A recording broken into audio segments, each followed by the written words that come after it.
오늘 우리는 생명나무와 선과 악의 지식나무에 대해서 이야기해 보겠습니다. 성경 말씀은 창세기 2장 9절입니다. 여호와 하나님은 그 땅에 보기 즐겁고 먹기 좋은 온갖 나무를 자라게 하셨고 동산 한가운데 있는 생명나무와 선과 악의 지식나무도 자라게 하셨다. 에덴 동산 한가운데 두 그루의 나무가 있었습니다. 뭐죠? 생명나무와 선과 악의 지식나무입니다. 자, 그렇다면 이 두 그루의 나무는 굉장히 중요한데 이 두 그루의 나무가 무엇을 상징할까요? 네, 먼저 결론부터 말씀드리면 생명나무는 생명이신 하나님을 상징하는 나무입니다. 그리고 선과 악의 지식나무는 사탄을 상징하는 죽음의 나무예요. 자, 그렇다면 아담과 하와는 이 두 그루의 나무 중에 어떤 나무의 열매를 먹었을까요? 선과 악의 지식나무 열매를 먹었습니다. 자, 우리가 창세기 2장 17절을 한번 읽어보겠습니다. 그러나 선과 악의 지식나무의 열매는 먹어서는 안 된다. 그것을 먹는 날에는 반드시 죽을 것이다. 네. 자, 그런데 창세기 3장을 보면 뱀, 즉 사탄이죠. 사탄을 상징하는 뱀이 아담과 하와를 유혹해서 선과 악의 지식나무를 먹게 하죠. 그 6절을 보니까 여자가 그 나무의 열매를 보니 먹기에 좋고 보기에 즐거우며 사람을 지혜롭게 해줄 것처럼 탐스러웠다. 그래서 여자가 그 열매를 따먹고 자기와 함께 있는 남편에게도 주자 그도 먹었다. 두 사람 다 먹었다는 말입니다. 아담과 하와. 자, 그래서 사람은 이 나무의 열매를 먹음으로 타락하게 된 겁니다. 어떤 악한 일을 행했기 때문에 타락한 것이 아니라 선과 악의 지식나무를 먹음으로 타락하게 된 거예요. 자, 그러면 이 선과 악의 지나무 열매를 먹었다는 말은 사탄이라는 그 존재를 사람 안으로 받아들였다는 것을 의미합니다. 즉, 이제 인류는 이제 사탄과 하나 된 존재, 사탄화 되었어요.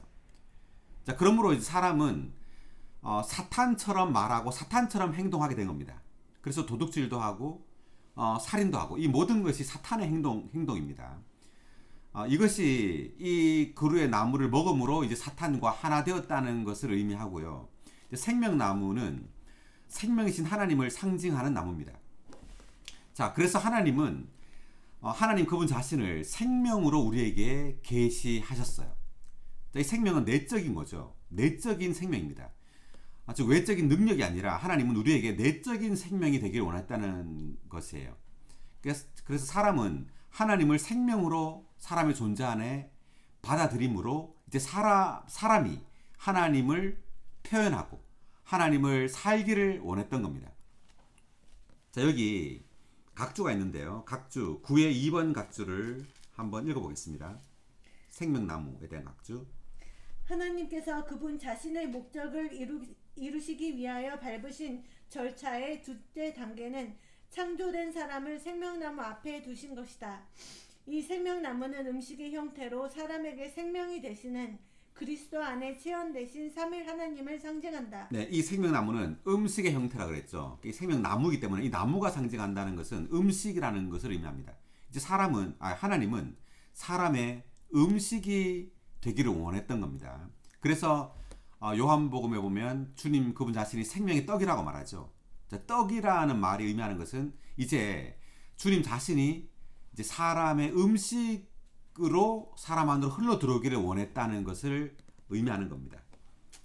자, 그러니까 이 생명나무는 음식의 형태로 사람에게 생명이 되시는 그리스도 안에 체현되신 삼위일 하나님을 상징한다라고 되어 있습니다. 그다음 하나님께서 사람을 생명나무 앞에 두셨다는 것은 사람이 하나님을 유기적으로 먹고 신진대사적으로 동화함으로써 사람의 생명이 되시는 하나님을 받아들이기 원하셨다는 것을 가리킨다. 자, 그러니까 하나님께서 사람을 생명나무 앞에 두었다는 것은 사람이 하나님을 유기적으로 먹기를 원했다는 거죠. 그러니까 외적으로 다만 경배하길 원하는 것이 아니라 객관적인 관계를 원하는 것이 아니에요. 하나님은 사람과 주관적인 관계, 즉 생명의 그 유기적인 관계를 원했다는 겁니다. 즉 사람이 하나님을 유기적으로 내적으로 받아들여서 사람이 하나님을 표현하고 살기를 원했다는 거죠. 그러니까 유기적으로 먹고 신진대사적으로 동화함으로써 사람의 생명이 된다. 그러니까 하나님께서 사람이 생명이 된다는 말은 매우 놀라운 말입니다.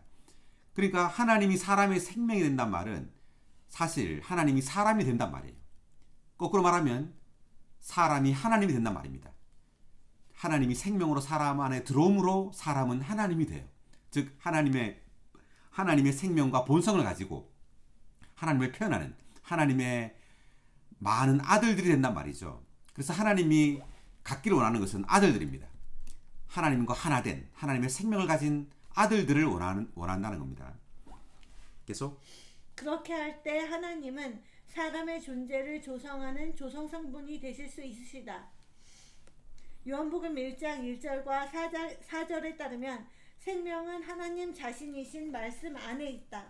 이 생명, 곧 신성하고 영원하며 창조되지 않은 하나님의 생명은 바로 그리스도이며 그리스도는 하나님의 체현이시다. 예, 여기까지 보면 요한복음 1장 1절 4절에 따르면 생명은 하나님 자신이신 말씀 안에 있다라고 나오죠. 그러니까 생명은 뭐냐면 생명은 하나님 그분 자신이에요. 영원하고 여기 나오죠. 신성하고 영원하며 창조되지 않은 하나님의 생명. 그 하나님의 생명 그분 자신이 바로 그리스도 자신이라는 말이죠. 그래서 하나님께서 사람에게 주고자 하는 것은 사실 하나님 그분 자신의 생명인데 이 생명은 하나님 그분 자신이에요. 그러니까 하나님 그분 자신을 사람에게 주겠단 말은 그분이 우리 안에 흘러 들어와서 우리가 된단 말입니다. 그래서 하나님의 구원이라는 것은 매우 놀라운 거예요. 하나님의 구원이라는 것은 다만 우리가 예수를 믿음으로 천당이라는 저 삼층천에 올라가는 것이 아니라 하나님의 구원이라는 것은 하나님 그분 자신을 사람 안으로 분배해 넣어서 사람과 하나 되게 하는 겁니다. 그 존재에 있어서. 그래서 사람과 하나님은 하나의 존재가 되는 겁니다. 이것이 바로 하나님의 구원이에요. 네, 놀랍습니다. 그리고 9의 3번 선과 악의 지식나무에 대한 각도 읽어볼까요? 선과 악의 지식나무는 사람에게 죽음의 근원이 되는 사탄을 상징한다. 자, 뭘 상징한다고요? 사탄. 예, 사탄이죠. 사람에게 죽음의 근원이 되는 사탄을 상징한다. 그래서 히브리서 2장 14절을 보면 죽음의 세력을 가진 자 곧 마귀라고 말합니다. 그래서 이 선과 악의 지식나무는요 사탄 자체를 가리켜요. 사탄이라는 그 존재를 상징하는 나무입니다. 그래서 사람은 사탄을 우리 사람이라는 존재 안으로 받아들임으로 사탄화된 거예요.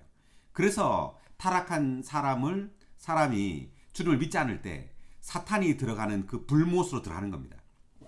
그 다음 지식나무는 또한 하나님 이외의 모든 것을 상징한다. 하나님 자신이 아닌 모든 것에는 선한 것들과 심지어 성경적인 것들과 종교적인 것들까지도 포함되는데 네, 그러니까 선과 악의 지식나무는 하나님 자신이 아닌 모든 것을 다 포함하는 나무입니다. 선한 것이라고 해가지고 하나님께 속한 것이 아닙니다. 우리가 아무리 도덕적으로 산다고 해서 구원을 얻는 게 아니죠. 반드시 여기에는 우리가 복음을 전하는 이유는 예수를 믿으라고 복음을 전하는 겁니다. 생명을 영접하라고 선한 일을 하라고 복음을 전하는 게 아니죠. 그것은 복음이 아닙니다. 선과 도덕은 복음이 아니에요. 복음은 전적으로 예수 그리스도 그분 자신을 전파하는 겁니다. 아멘. 그 다음 간교한 자 사탄은 이러한 것들을 사용하여 사람에게 죽음을 가져다 준다. 심지어 하나님의 감동으로 된 성경과 하나님께서 주신 율법까지도 사탄이 사용하는 지식나무가 되어 사람에게 죽음을 가져올 수 있다. 성경과 그리고 하나님께서 주신 율법까지도 사탄이 사용할 수 있다는 거죠. 그러니까 성경과 율법을 사용할 수 있다는 말은 사람이 다만 성경 지식을 추구하고 율법을 우리의 노력으로 지키려고 함으로 생명을 얻을 수 없단 말입니다. 네, 도덕적으로 살려고 하고 외적으로 우리 행동으로 율법을 지킴으로 생명을 얻을 수 있는 게 아니에요. 외적으로 좋아 보이죠. 도덕적이고 뭔가 착한 일을 하고 또 율법을 지키려고 다 좋아 보입니다. 그렇지만 사탄이 이것을 이용한다는 거죠. 자, 우리는 그렇게 함으로 영원한 생명을 얻을 수 있는 것이 아니라 다만 예수 그리스도를 생명으로 우리 존재 안으로 받아들여야 합니다. 자, 이것이 바로 믿음이죠. 다만 우리는 이렇게 주님을 영접하는 기도를 할 필요가 있는 겁니다. 오, 주 예수님, 주여 당신을 믿습니다. 당신을 내 안으로 받아들입니다. 오, 주 예수님, 주님을 사랑합니다. 이렇게 우리 깊은 존재 안에서부터 주님을 접촉하는, 주님을 영접하는 기도를 함으로 생명나무이신 하나님을 받아들일 수 있습니다. 네, 오늘 말씀 여기까지 하겠습니다. 수고하셨습니다.